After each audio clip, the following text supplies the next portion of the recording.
Okay, so now we're in Starbucks. I ordered my first meal of the day and I have my matcha. Ang dami nangyari, nakaka-overstimulate kasi umalis kami ng bahay ng 5 p.m. Dumating kami ng 8. Tapos sobrang haba ng pila sa immigrations, which is normal naman ako sa Terminal 1. Tapos, it's already 1. Flight namin 3 a.m. pa. So, nandito kami tumatambay para lang to pass by some time. Nawala din yung magnet ng microphone ko. So, hinanap ko talaga ng sobrang lala. Buti nakita ko. I'm so happy kasi I've only dreamed about it for so long. For a long time that I'll be able to fund my own travel. Now, I'm able to do it. Pagkatapos nito, bibili lang ako ng ising saklot kasi wala pa akong data pang Ho Chi Minh. Then, catch you later sa aeroplano.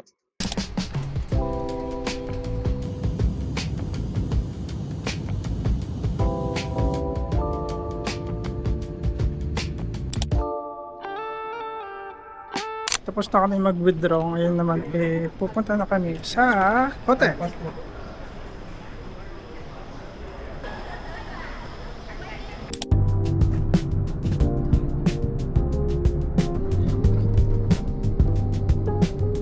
Dito na kami ngayon sa hotel.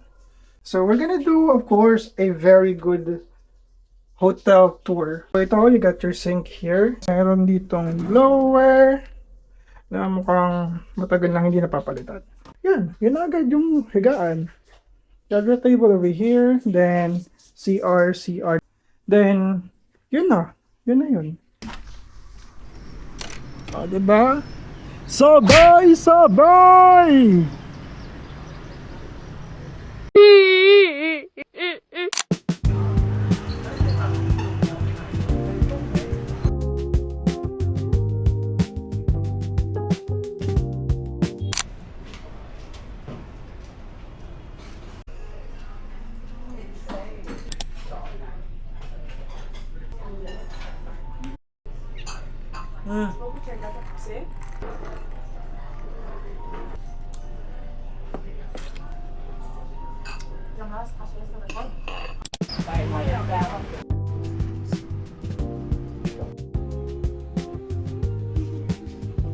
Ang daming glasses.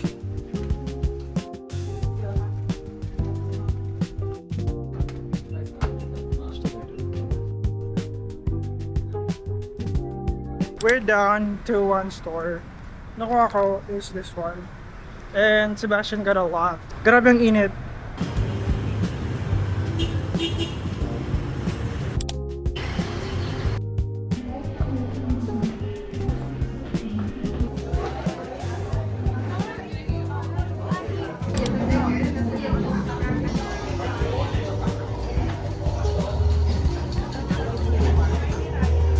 Hello guys, it's me again. So, nandito na ulit kami sa apartment. Naligo lang kami nagpahinga. Tapos, ngayon papunta tayo ng cafe apartment. Then, magdi-dinner tayo sa 4-piece pizza. Nagpalit ako ng damit kasi sobrang bigat tsaka init nung denim na yun pala. So, hindi siya talaga panglakaran. Maybe siguro pang forma siya. Siguro if you're gonna dine out. Ganon. Pero, it's not for walking. I also bought this t-shirt kanina sa playground. Marami pa tayong apparel stores na pupuntahan, mga clothing stores. I'm gonna put my shoes on na kasi wala pa akong shoes. And then we're gonna go na.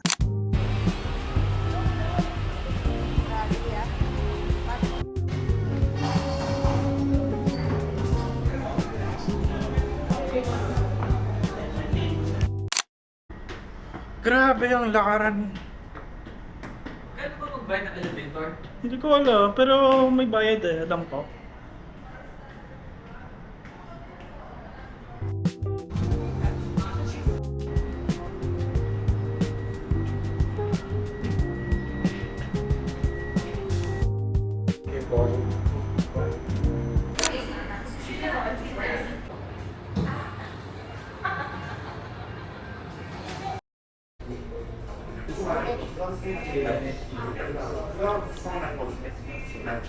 Hindi ko pala sa'yo yung matcha.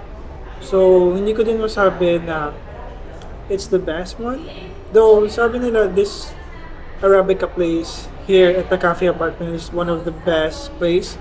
But I would say, siguro, in terms of coffee, it is. But in terms of matcha itself, I wouldn't recommend it. I guess okay na rin, siguro, mababa yung expectation ko sa matcha.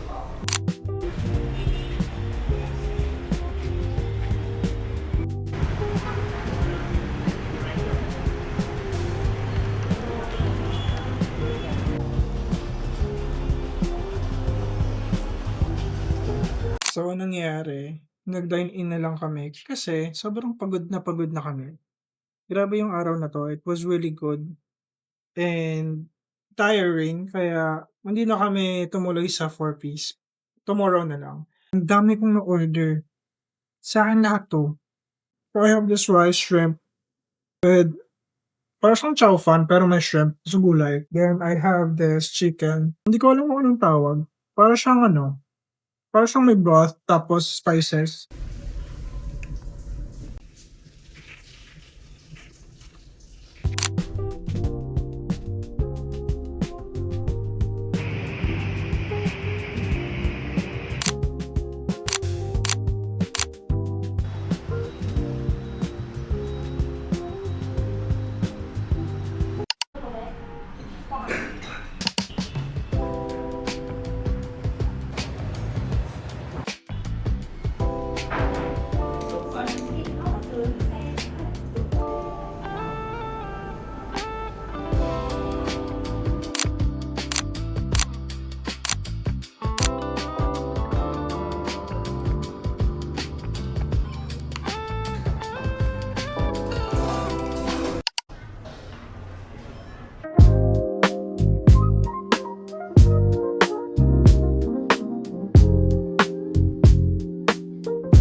Meron na agad akong bulldog. This one is very unique. I like the color. And sobrang ganda nung cut niya.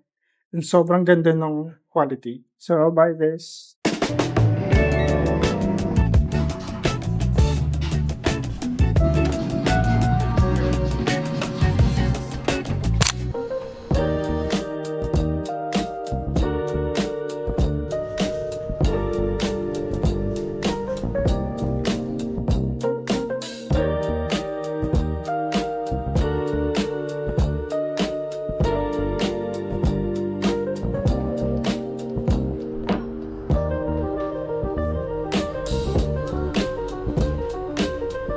Hello, gising na ang inyong tapat na lingkod.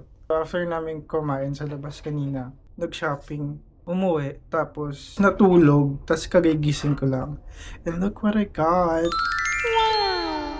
It is a matcha chocolate dream cake. And why do I have this? It's my birthday. So, I can't believe kasi I'm celebrating my birthday outside the Philippines for the first time in forever. Grabe yung manifestations, grabe yung hard work, and all the process that comes towards it. I'm really grateful for the people that I was with. This is to more accomplishments. Grabe yung saya once you're able to fund your own trip and have all those things to yourself. So I'm just really grateful. And this cake was actually bought by Sebastian. So he surprised me when I woke up. And I have this. Nasa likod ko siya actually. Hello.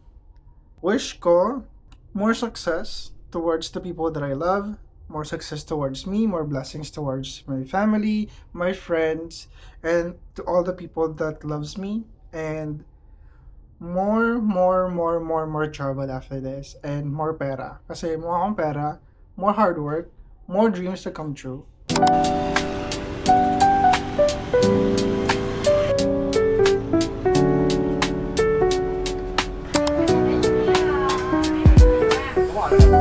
Cái dòng hàng đi ai chết rồi.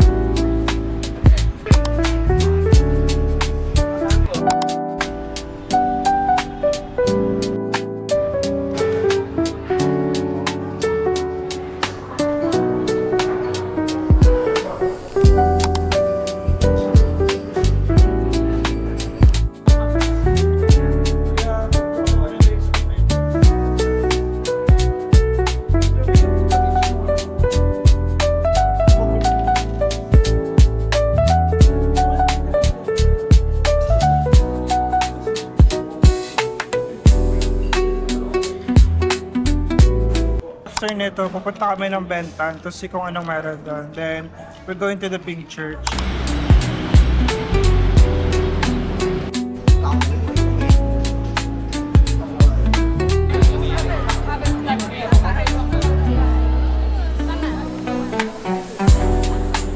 If you guys are going over here, make sure na may dala kayong payong, may dala kayong pamaypay or ifan kasi sobrang init dito eh.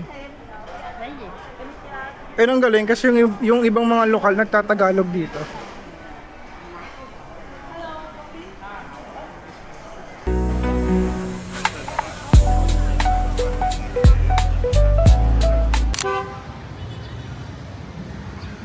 Unfortunately, sarado yung cathedral. It's under construction. Then malapit na lang dito yung post office. So you guys can go there na lang if you guys want.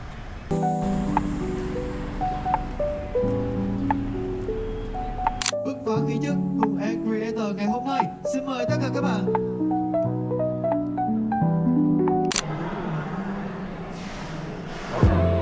Uy, hi.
Tapos na kami mag-shopping.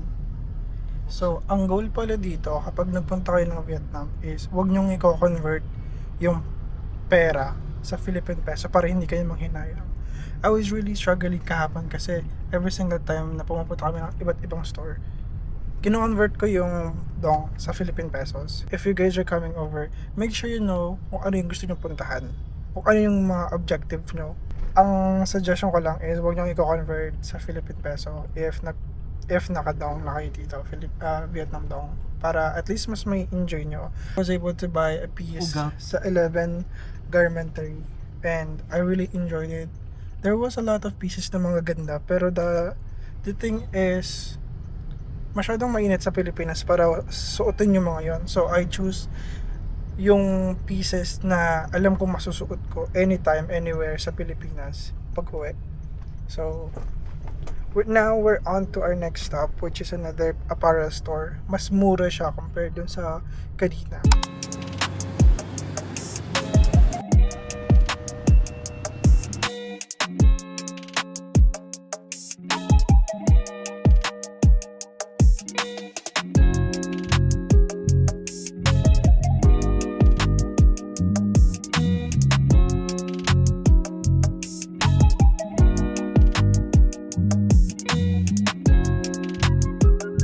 Turns out wala kaming nabili sa Who's Studios.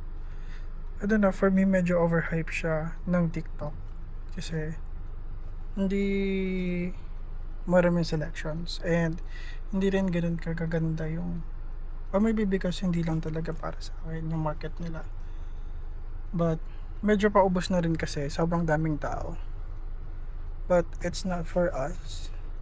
Now we're on our way. Saan tayo? Roomies.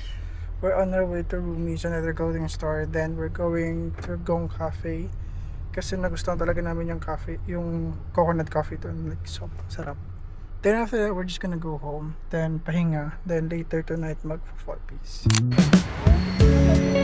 Okay, pa.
Morning, guys. Unfortunately, it is D-Day na kailangan namin umuwi ng Pilipinas. It is our last day here in Ho Chi Minh City. So, gumising na ako ng maaga. It's already 8:17. We're still gonna hit off some few more stops before we go to the airport. Kasi 10 pa naman yung flight namin. So mga 6 kami aalis. But unfortunately, I think hanggang 12 lang ata yung hotel. So we're gonna go get something to eat, have some coffee. Then magtitingin ng mga pasalubong. This is the fit. I am wearing 11 Garmentry sweatpants kasi later sa airport just to be comfortable. Then I have my loafer, of course, right here. We are now on our way to our breakfast to Bami Pai Noi.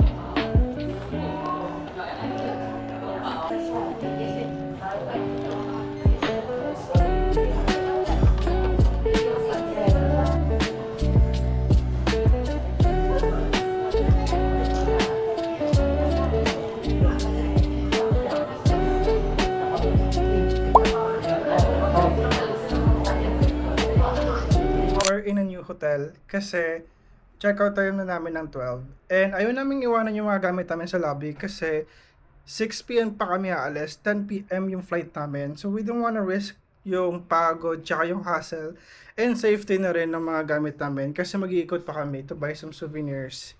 So this is our room. Mas malaki siya kaysa doon sa sa hotel namin. Pero kagandahan kasi doon sa hotel namin hindi maingay. Since nandito kami sa city proper, nandito yung mga kainan, yung mga, para siyang walking street. So, sobrang ingay dito. And narinig mo talaga yung lakas ng busina ng mga kotse. Ito yung labas niya. So, makikita mo siya agad na ganyan. Then, sobrang ingay. I'm not sure if naririnig niyo siya.